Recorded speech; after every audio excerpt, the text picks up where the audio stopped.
Payag ka po ba na 23 mo pa mahawakan ang pera? So, I think talagang wala kang mahawakan sa burrito pa eh. Diba Nanay Siling, nagbigay na ako 1,000 sa'yo nakaraan? Huwag mo ibanggitin na yung 1,000 kayo sa kapatid ko Hindi, nagbigay nga ako 1,000. Isasend ko lang to sa kapatid mo para may proof tayo na inabot ko sa'yo yung pera. Ay, ano? Pwede ba naman yung binablog mo? Hindi na. Hindi ko. Kunin mo na ito. Kasi Bukas. ayaw ko. Bukas ako, mami. padalahan ako, yun ang bibigay mo sa akin. Anak ko, mami. Padala.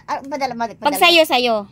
Tapos na. Itatago mo na yun para sa panggastos. Hindi. Dito ako. May trabaho yung asawa ko. Nakikitawag ako. Yung wifi, pambayad mo sa wifi. May trabaho yung asawa ko. Kumikita ako. Ito para sa'yo. Kailangan nagbabayad yung wifi. Tumatawag ako dito. So, hindi, ayoko may masasabi ka. Ayoko itatago mo na yan. Mas kailangan mo to. Dali na. Yung susunod natin yung dalawa bukas ha. Pag hindi mo to kinuha. Nako, kunin mo na to. Ilagay mo na dyan. Dali na. Ano magpadala daw siya kunin bukas? Kunin mo to. Oo itago nga. mo na yan. Dali na, kunin mo. Itatago mo na. Ayoko na makulit, Mami Siling. Itago mo na nga yan. Ayoko na makulit. Pag sa'yo. Ibinibigay ko na sa'yo yan. Hindi. Biro. Dali na. Tanggapin mo na. Magantay ko ang kalas, Jess. Pag hindi mo to tinanggap, bahala ka na. Itatago. Ang kakalas, kunin Jess, mo na to. magpadala daw siya bukas. Oo, chat ko siya. Sige na. Kunin mo na nga muna to kasi pera mo to. Ang kalas, Jess. Tapos, Tingnan mo yan. sa'yo na nga yan. Kailangan mo to. Dali na, panggastos mo doon. May pira ako, kumita ako. Bayad ng pa-wifi yan. Hindi, dali na. Kasi magpaload ako. Dali na. Wala ka namang cellphone para magbayad ng wifi. I think 21 is dito. Iiwan ko na to dito ah. Sige na. Sige, itatago mo na yan. Kunin mo yan ah. Kunin mo yan. Ito, kasi pagkatapos na naalis ako, then 21, siya na magpadala. Kaya ano? Bahala na kayo mag-usap. Ka na lang tatanggap. Hindi po, kayo, bahala ka na kung paano mo makontak ang kapatid mo. Kasi hanggang 20 lang tayo eh. Busy ka na? Busy na. Ang gulo niya kausap kasi. Ngayon, kung gusto mo siyang makausap, hindi na sa akin. Kasi hanggang 20 lang ako tutulong sa'yo eh. Ngayon kung 21 siya, hahawakan mo din. Hindi na ako tatanggap ng pera sa kanya niyan. Kasi hindi na nga tayo magbablog niyan eh. Sige na, talaga Ngayon, kung gusto mo pang umuwi ng 20, tutulungan kita hanggang araw na yan. Ganito ang desisyon ko. Kasi ang lahat ng gamit ko, hahakutin ko na din. Baka nandun ako sa Pangasinan, hindi na ako makauwi dito. Hahakutin nga, lahat. Kaunti lang naman ang gamit mo doon eh. Alam nga naman yung yero mo po. Dadalhin mo pa. Alam mo, pag nakauwi ako, baka hindi na ako makauwi. Kasi ang dami ko inintindi. Nanay, asawa, siya, kapatid ko. So, hindi na ako makaalis eh. Bali, ganito na Siling ha. Ito nga yung condition ko. Yung condition ko. Ang pamasahin na lang. Yung condition ko ganito po. Opo. Ang kapatid mo, nalaman kasi na na-demolish yung bahay mo. Naawa siya sa'yo. So, nagpadala siya ng 2,000 sa'yo, binigay ko yung 1,000 nakaraang araw, tapos binigay ko yung 1,000 ngayon. Dahil naawa siya sa'yo.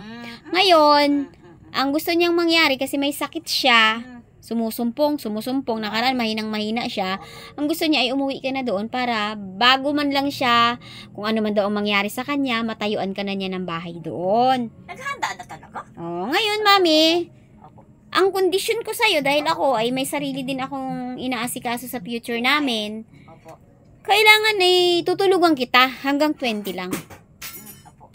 Dapat nakapag-desisyon ka na dyan. Dapat hanggang 20 lang. Ngayon, kung ikaw ay magkakasundo tayo sa 20 na yun, hanggang dyan na lang kita tutulungan. Pagkatapos ng araw na 20 na yan, hindi na kita tutulungan dito. Ngayon, gusto mo makausap yung kapatid mo, hindi ka pa nakaka-uwi, bahala ka kung saan mo siya pwedeng makausap. Yun lang po yung kondisyon ko sa'yo. Oo nga eh, naistorbo ka na nga eh. Basta ang lahat ng inaalala ko para lang sa'yo. Ngayon, kung marami kang excuses, ayaw mong umuwi, ayaw mo ng ganyan, hindi ko na po problema yun. Bahala ka na doon. May plano talaga? Ayoko lang mabalitaan, na isang araw, nakalugmok ka lang dyan, hindi ka na makalakad, hindi ka na makatayo, kasi nagkakaedad na. Ayoko sanang mangyaring ganun. Gusto ko, manghina ka man, dumating yung time na yun, settle ang bahay mo sa probinsya. Oo. Ano na nga ako, willing na talaga ako kasi talagang hindi maganda eh. Siyempre, paghanda natin yung pagtatanda natin. Kaya nga inaayos ko na ngayon. Inaayos ko na sana ngayon kung makiko-operate ka. Ngayon, kung ang dami-dami mo pang iniisip, tama na yung may nagmamalasakit sa'yo, may nag-iisip ng maganda para sa'yo. Kung ayaw mo namang makipag-cooperate, ikaw na po ang may problema nun. Ang ano lang doon, baka magsisi ka pagdating ng panahon na nag-iisa ka na lang dyan, walang magbibigay sa'yo ng pagkain, wala ka nang magawa dahil hindi ka umuwi ng probinsya. So, ano, Kasalanan na muna po yun. pinaplano natin yan kasi talagang, ano na yan, lilinisin na yan at itong bakasyon na to. So, alerto na yung mga tao. So, ako alerto na, kabahan na nga. So, may plano talaga. Ito, nag-iimpake na ako. Ang problema kasi is, ito, mga arkila, is, Sagot ko na po lahat yon. okay, kung mayroong biyaya sa kanila. So, ang desisyonan mo lang yung makarating ka ng probinsya. Kung ano lahat ng problema, sasagutin ko na po. Kung meron sila, thank you sila, thank you kung may tulong sila, at talagang ako talagang wala kayo nandito ako. Kaya nga, May, ikaw na lang ang kulang kasi wala ka ng problema sa lahat. Ang desisyonan mo na lang kung uuwi ka na, yun na lang ang problemahin mo. Ngayon, pag hindi ka pa nagdesisyon ng 2020, Opo. hindi ka na, 21, hindi na kita tatanggapin sa bahay ko. Is ano, yung pangangailangan talaga is number 1, is sa sasakyan. Is kung wala ka talagang ganyan, Kaya nga po, wala ka na pong problemahin sa pera. Pagdating doon, may ibibigay sa yung pera na 5,000 para sa iyo. alam mo, sister, kung talagang kahit sino sa ngayon, ang tao, kung walang hawak siya, hindi siya makakilos. Aburido siya. So, iba yung nakakahawak kay. Mayroon kang maasahan na kunting biyaya para sa kamay mo. At makahanda ka sa sarili mo na makakilos ka. Iba yung nakakahawak kay. So, lahat naman tayo, di ba? Kung wala kang hawak, hindi ka mapakali.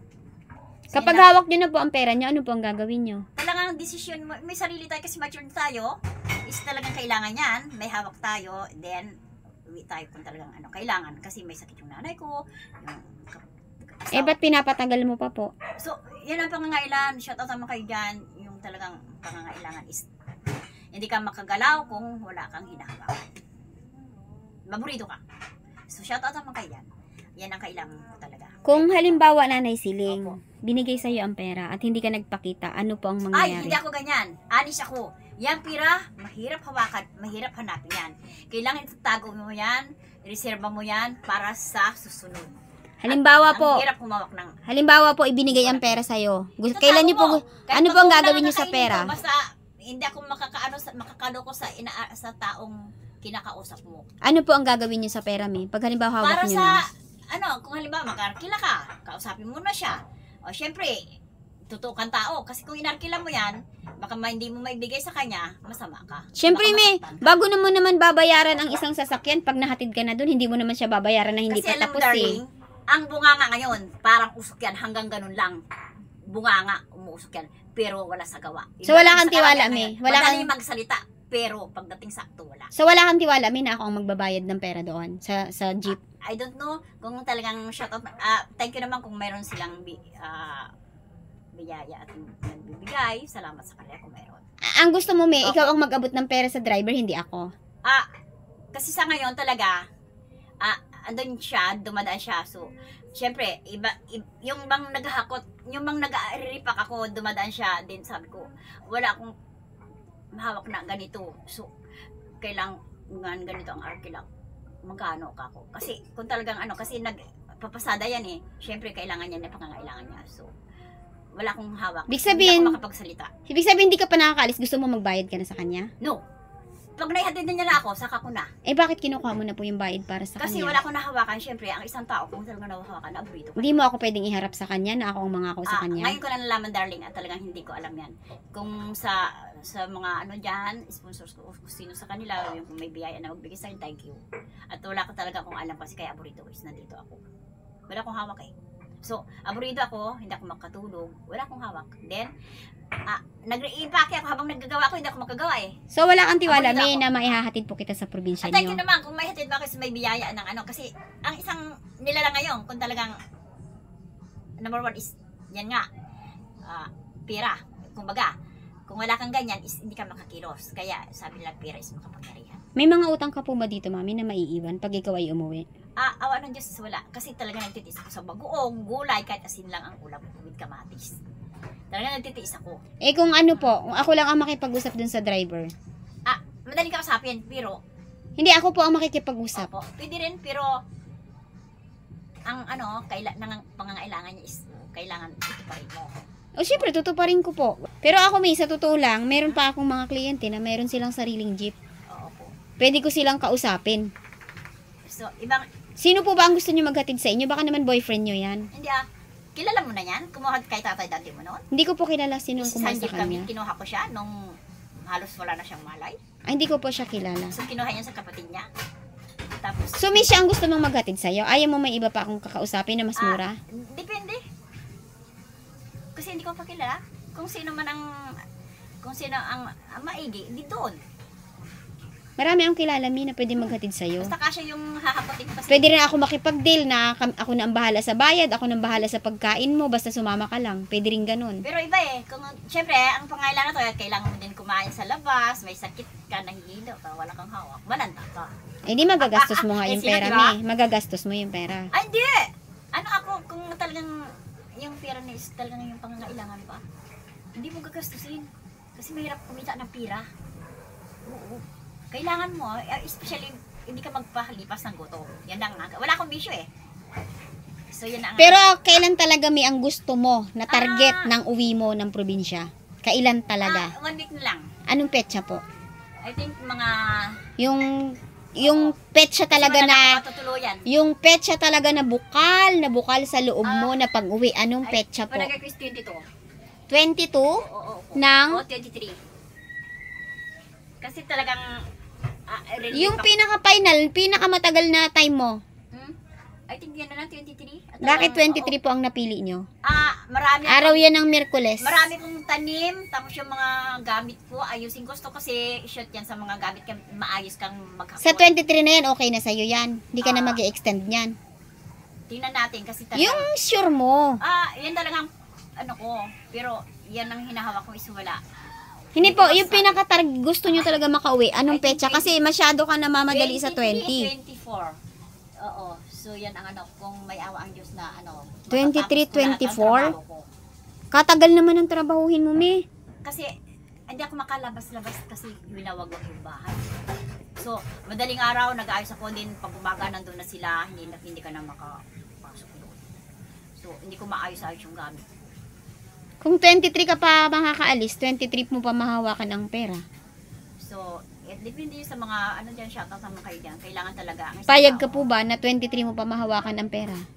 So, I think kung talagang wala kang mahawakan sa burrito pa hindi ka mapakali. Iba yung may hawak ay. Ibig sabihin, kailan nyo gustong hawakan yung pera, Mi? Pag talagang, habang gumagawa ka, is may nahawakan ka, malakas kang kumilos. Kung wala ka nahawakan. Ibig sabihin, yung pera, hindi mo ilalaan sa pamasahe yun kung gusto mong hawak mo na agad. Yan, para sa pangailangan mo, pag maghakot ka, yun, kailangan mo yun Kasi kung talagang wala kang hawak, malanta ka. Iisipin mo wala kang hawak, saan ako kukuha? Baka may bulahin ako ng ganyan-ganyan. Diba? Nag-usap pa kami ng kapatid mo, May, kasi Opo. kung yung layunin namin dalawa na maiuwi ka sa probinsya ay hindi namin magawa. Ikaw na ang bahala. Muna ako sa Quiapo. Nasa sayo po yan. Kung talagang wala. Kung may maglilimos sa'yo doon, kasi mataba ka naman. Hindi ka naman mukha may sakit. Di, may sakit ako sa puso Hindi po alam ng tao yon. Yung iba nga doon. Yung iba nga doon, Mami, ha? Bulag na, ha? Bulag na, wala pang naglilimos. Mayroon, mga nga ako, hindi dyan. Tapos, kung di ganyan-ganyan na ako dyan sa bangkita, pwede na rin. Ikaw po, kung yun po ang gusto niyong desisyon. Talagang, ang senior kasi is walang mahirap kumita. Then, kung sakasakaling may tutulong, thank you sa mga tumutulong. Mag-usap muna kami ng kapatid mo, Mi, ha? Kung pwede yung extension na gusto mo. Pero, malanta ako ngayon, walang hawak. ayan, may 1,000 ka pang natira. So, yan, pangangailangan Yan, ko araw-araw. marami ka pang mabibili. Pang ilang araw mo po yung 1,000 na pagkain? Ano yan? Yan is grocery, babuong, bigas. Mapapatagal mo yan. Mag-isa ka lang naman po. Hindi, Maliban na lang kung may binibi. May kasama ako. Sino po kasama niyo? Pinsan ko. Saan po? Yung tumitingin sa akin. Umiikot siya. Baka pinamimigay mo lang pera mo. Maano ako Basta hindi siya malilipasan ng gutom. May bigas kami. Sapat na bigas, asin, at kamatis. Wala akong bisyo. Sardinas. Yan. Ang pangailangan is 1 week lang yan. Kung bili ka lang ulam, magkano? 60? Isang sa amin. Isang subok mo lang yan. Ganon. Ang kahirap ng buhay ngayon. So, shoutout ang kaya.